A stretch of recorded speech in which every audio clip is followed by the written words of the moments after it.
Time now for the Power Panel. Ginny Roth is a former Conservative campaign strategist, and here with me in studio, Carleen Varayan is a former Chief of Staff to Liberal cabinet ministers, and Jordan Likeness is a former NDP strategist. Nice to see you all. Thanks for being here on this Wednesday. Ginny, I'm going to start with you, only because I think I saw your head nodding a few times as the Premier was speaking there. What do you make of her coming out today to say, don't even think about it. Don't touch Canadian oil and gas. Do not even contemplate putting an export levy on these products. That is not the way we get back at the United States. Well, I think it's, to start, important to note that we are seeing all different kinds of premiers saying all different kinds of things. I think that there was a period there last week where they were wisely quiet as they let the Prime Minister and the trade reps try to negotiate a deal and get it across the finish line. And since that moment, I think they now feel a bit more freedom to try to do some hard advocacy for their own regions. And those are coming into significant conflict. I think Danielle Smith has always taken a more pragmatic, let's call it, approach to the Canada-U.S. relationship. I think that's a wise move, particularly given how close we were to a deal. By all accounts, it seems like something that could be back on the table. I think I'm very much aligned with a view that says, let's get back to the table. Let's think about ways to try to create incentives and leverage to get the best possible deal. But there are other premiers that I think, in part because some of the items most important to their provinces were what maybe scuttled the deal or what were deal breakers for them. I'm thinking about the truck issue on autos. I'm thinking about the French language issue as it relates to streaming. There are other premiers for whom those red lines, they don't want to go back to the table because they don't want to have to think about crossing those lines. So the premiers are all in a little bit of conflict. They're playing nice now and they're being sort of polite and reasonable. And I think that's probably good, but it is a massive challenge for the Prime Minister because the Americans just don't have the same problem. They have people running their mouths a little bit, and it sounds like there are different interests at play there as well. But they don't have our system of federalism, and I think ours is a lot more challenging. Jordan, you heard the Premier there say, Premier Smith, that it might feel good to say, hey, let's throw a tax on these energy products. That's one way that we can make the Americans pay. But she's saying, it would be disastrous. It would devastate the Canadian economy. It would hobble industries not only in Alberta, but across the country. She's trying to get out ahead of this message, I think, because maybe she's sensing it's picking up some steam, right? That Avi Lewis is floating it. Doug Ford has been on this train for a long time. She's perhaps coming out now in advance to say this is a non-starter, right? Well, I don't think anybody feels good about any of these things. And I think that that's, I would say, a bit of a flippant characterization about what these conversations have been all across the country. Because as Ginny rightly points out, the impacts of these tariffs have been very inequitable regionally. So you've seen really hard hits in BC, in Ontario, in Quebec. And so for Alberta, of course, the impact has not necessarily been the same. And the politics that Premier Smith faces are very different from the politics that Premier Eby or Premier Ford face. So I think that nobody at this point is actually concretely talking about moving ahead with this today. This is still speculative. What is at play right now is a conversation about what should be on the table when we talk about leverage in our negotiations with the Americans. What are the tools that would potentially be available to the Prime Minister if this trade war were to further escalate? I don't think it should be mistaken for anybody, any premier or any political leader cheerleading for that to happen. Nobody wants that to happen. But at the same time, I think that there's a recognition that the Prime Minister does benefit from a wide margin of maneuver when he's in negotiations or not at the table, because of course, even the Americans have said there are no talks planned. There is really no prospect of getting back to the table at any point soon. And the Prime Minister is going to have some difficult decisions to face if Trump decides to escalate these tensions further. And so I think you will continue to see some divisions across the country about what that should look like. Yeah, Carleen, we heard also from Premier David Eby out of British Columbia. He was talking about how he wants to see the Prime Minister put non-tariff barriers in place, right? So he is also calling for further action, not just these countermeasures that were announced yesterday, hitting back at American goods. He's saying we should not be buying the F-35 fighter jets right now from the American defense firm that makes them. He also wants the Prime Minister to block American metallurgical coal, I think it is, from being sold. Thermal coal, thank you. Metallurgical is the other one. Thermal coal from BC ports, right? So that's his proposition to the Prime Minister. Don't just do tariffs. Let's think of some other creative solutions here. I assume the calls will grow for the Prime Minister to take further action, right? That there will be this pressure. And the calls will probably be coming in different forms from different parts of the country. To your point, Doug Ford can call for an export tariff on potash because Ontario doesn't mine it. Scott Moe can't make that same call because it would impact people in the province that he represents.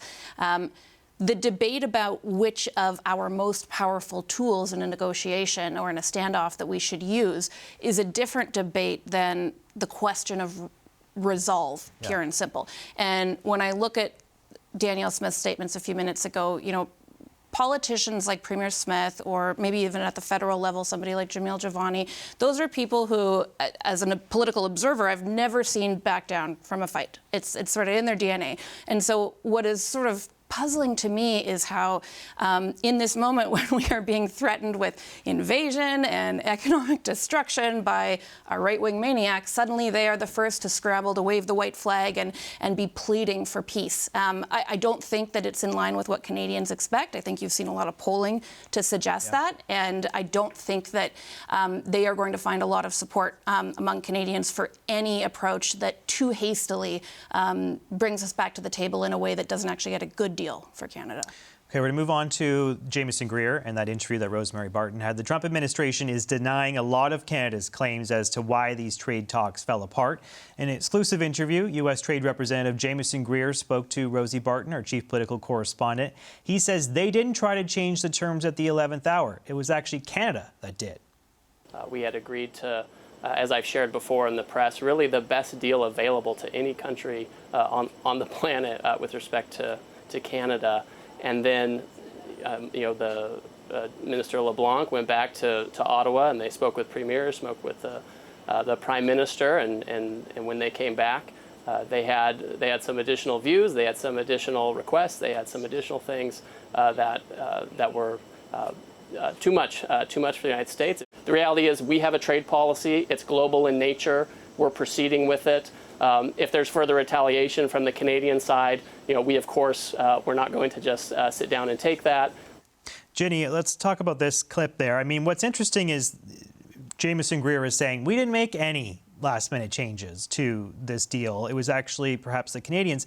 But then he goes on to say, well, they actually disagree with the implementation of our agreement. So that suggests to me that there was, and this is what I've heard from Dominic LeBlanc personally, he was on the show, there was a verbal agreement and then there was the textual agreement that was presented later in the week. So I think both stories, frankly, can be true to some extent, that the Canadians were just not happy with how it was written out. What stood out to you in that Greer interview, Ginny? I think you're right. And I think the sort of closer, the Canadians are going to have a story and the Americans are going to have a story. The truth is somewhere in between. I'm more inclined to trust Canadian negotiators, but I also think it's very common in trade negotiations to come to versions of an agreement, have to go away, look into some details, come back, seek clarification, press on other items. It's obviously a common negotiating tactic of President Trump to throw a spanner in the works at the last minute. I don't think we should be all that surprised by that, but it seems like something that he would do. So I'm not sure I take the trade rep, all due respect to him, at face value. The New York Times had some really great reporting a few days ago that I think presented a really plausible, balanced account of Canadians seeking some clarification and maybe even some changes near the end of the negotiations, and the Americans doing so as well. The Canadians decided what their red lines were. The Americans did as well, and we decided to walk. The question now is, are those red lines movable? I mean, Greer has also conveyed in some other areas, they've really, especially on the language piece, on the French language piece, they've really clearly tried to signal that that is not a deal breaker for them. Yeah. So that's interesting to me because that immediately points us towards maybe a pathway back into conversations. There's a really big open question that I think is really important, which is what is the nature of the requirement the Americans had for Canadians engaging in future trade negotiations with other countries? That's a real sort of sovereignty question that I think is really reasonable for us to push back on, particularly if we want to be able to engage in our own trading relationships with other countries on our own terms. What are those details? I suspect the implementation question on that item is really important. Yeah. So it's all, everyone's spinning. Our side is spinning too. I'm sure there was a lot of thought that went into the Prime Minister's comments. They were very thoughtful. People really liked what they heard in Canada, but they were rhetorical, right? Everyone is using rhetoric to try to drive their point, and that's what you're seeing from the Americans as well. Jordan, you can go wherever you want with this, but I'll just point out that reading between the lines, you don't really have to read that closely. It seems like they are intent on destroying the auto industry in this country, though, right? I mean, he said... Well, you don't even have to read between the lines. Yeah, I mean, he explicitly says, we believe the process of globalization for the United States of integrating even closer to our neighbors has had negative effects. And he says, this is not the Auto Pact, this is not NAFTA, this is not USMCA even.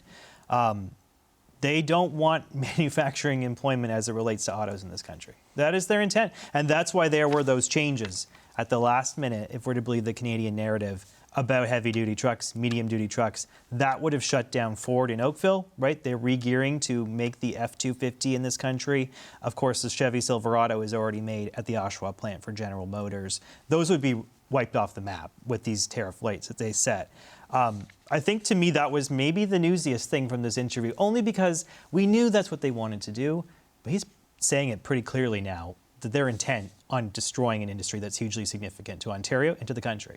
Yeah, absolutely. And I think it's worth remembering that right from the outset, the stated goal of this tariff regime when it comes to Canada from the United States has been to harm Canada and to economically weaken us. And auto has been target number one of the U.S. administration since Trump came back into office. And so in that sense, I think that Greer's comments are very much in line with what we've heard and understood from the administration's actions to date. But I think that the broader story here in this back and forth about what has occurred is that you can't also trust the agreement, any agreement that Trump is going to sign. One of the other details that's been reported out is that the U.S. was even seeking to bake into the agreement clauses that would allow them to apply tariffs notwithstanding whatever was agreed. Right.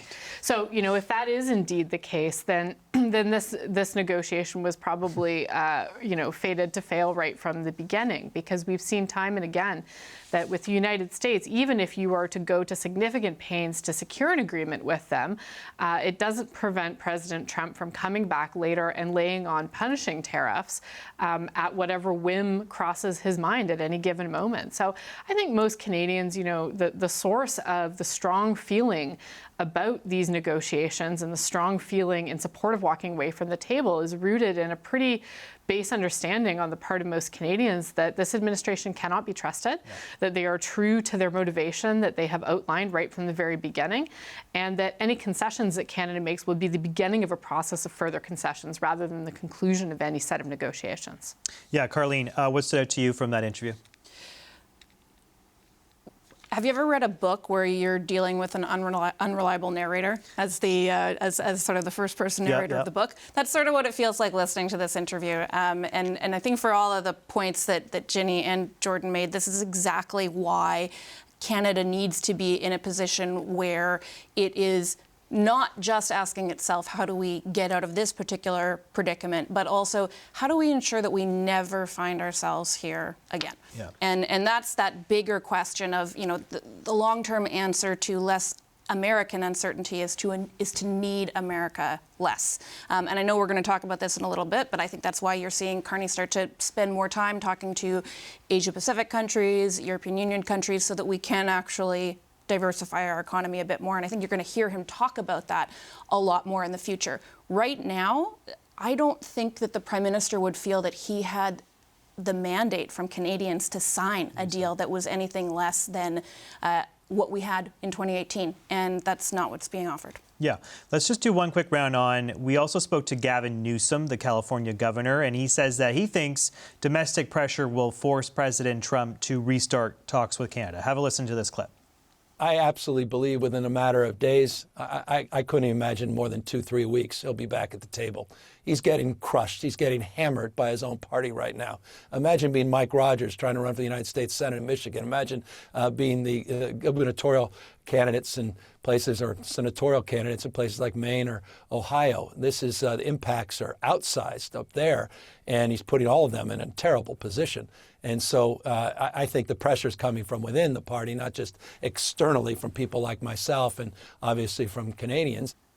Ginny, do you think that the California governor is on to something there? I mean, there has been a lot of news coverage about this tariff fight in the United States. A lot of, swing state folks who are running in the midterms concerned, particularly in places like Michigan and Maine.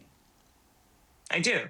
I'm a big believer in the power of free trade. And I think ultimately, in time, and we're already seeing it, the president's ill-fated attempt to control his own economy, control our economy by increasing tariffs, increasing barriers, their trade policy, as the trade rep calls it, is flawed and bad public policy. And you're already seeing the outcomes, and the sort of downstream politics of that is having its effect. It's just happening slowly and not as much as we'd like, and they're bigger than we are, so it's hard. But this is, I think, fundamentally why we have to have a real conversation about whether we still want to pursue Fortress North America, because I think, all things being equal, you cannot replace the Canada-U.S. relationship. They are such a huge market. The border is so big. We share a land border like we don't with any of these other countries that the Prime Minister wants to talk about. Pursuing free trade in other countries is great. Stephen Harper pursued like 44 agreements. This wasn't just invented recently to pursue free trade with other countries. We can do that in addition to having a Fortress North America. Because if you talk to businesses in Canada, firms, it's very hard for them to export as it is. You have to really push to export and create the conditions for it. And anything beyond the U.S. is just 10x harder than shipping south and exporting south. There's so many reasons why it makes sense. And I think that's why, even in the situation that we're in, it is worth continuing to try and not giving up on that relationship. And I think it's a little bit naive to think that we can pivot so quickly to such great diversification that we can replace it, because we just can't. There are other things we can do that are important, but I think we should really try to stay focused on this Fortress North America and not give up on it. Yeah, I mean, 72% of our exports, of course, destined for the United States, but that number has come down. And on that topic, let's pivot to Prime Minister Mark Carney. His office confirmed today that he will travel overseas next month and address the European Parliament. He will also meet with lawmakers to, quote, strengthen Canada's ties in the region. So, Jordan, I mean, the Europeans today were trying to pitch us on this idea that it's actually a big honor that he is going to be at the State of the Union address, as they call it. They also have a State of the Union address, and that he will speak to Parliament while he's in Strasbourg, in September. And the Prime Minister's office, in turn, is pitching it as a sign that they're serious, right, about further integration with Europe, of trading more with that continent and that union. Do you think it's substantial? Do you think that has the potential to soften the blow of these tariffs that we're now grappling with thanks to President Trump? Well, I think it's an important symbol, and it's an interesting choice on the part of the European Union because it's a very political choice. Prime Minister Carney is very well known in Europe through the Davos speech as a symbol of standing up to the Trump administration. And we can debate whether that was in fact the case, maybe prior to last week, to the degree that it was reported. But there is a reality that by choosing Mark Carney to come and to deliver those remarks, what the EU is signaling is also that they are interested in potentially taking a different path than the one they've taken to date with the U.S., which is to accept a trade agreement that's very unpopular in Europe and that has not protected them from further tariff threats and attacks from the United States. So by tapping into Prime Minister Carney, that's really a signal about their relationship with the United States. And as for the Prime Minister's office, I mean, this is very much in step with what we've seen from Carney so far about deepening integration with Europe, of course, deepening security integration, defense, industrial integration. All of that is part of what Mark Carney has pitched in terms of trade diversification. Yeah, Carleen, quick 30 seconds to you on this. Yeah, I mean, this is the needing America less idea put into practice. And certainly, I don't think anybody is arguing that we can replace the trade relationship with America entirely with another region. But the EU is a large market that we already have tariff-free access to. I'm personally very interested in watching to see what the Prime Minister has up his sleeve, because presumably he's not just going over there and not planning to announce anything. Yeah. So it's interesting to think about what that might be, what we could gain that we don't already have in terms of access to the European Union market. And I think, the broader point here is just that the alternative is continuing to be overly dependent on a country that now 75% of Canadians, say they wouldn't even trust to sign a trade deal, or they wouldn't trust that country at their word. So I think the Prime Minister has his work cut out for him, and he's taking his marching orders from the country as best he can. Yeah. All right, let's leave it there. Thank you so much, Jenny Roth, Carleen Varayan, Jordan Likeness. Nice to see you all.